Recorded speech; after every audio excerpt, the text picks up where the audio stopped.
2025 वर्ष रथ उपकरण बिक्री निमंते नुआ एसओपी जारी करिछि श्रीमंदिर प्रशासन। यह सहित नुआ दर मध्य निर्धारण करा जायछि। बड़ ठाकुरंक तालध्वज रथर चकपिछा दाम 2 लाख टंका, देवी सुभद्रांक दर्पदलन रथर चकपिछा दाम 1.5 लाख टंका एवं महाप्रभु जगन्नाथंक नंदीघोष रथर चकर दाम 3 लाख टंका रखा जायछि। सेहिपरि गुज एवं अंसुआरी गोटा पिछा दाम 15,000 टंका रहिछि।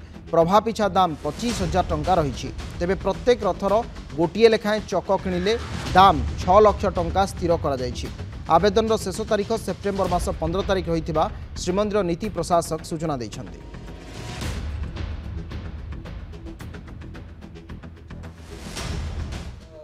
रथयात्रा पर महाप्रभुंर जो रथ मान चक विक्रय कर चलित वर्ष दर धार्य कर जहाँकि आमर तालध्वज रथ प्रति चक्कर मूल्य 2 लाख टंका रखाई।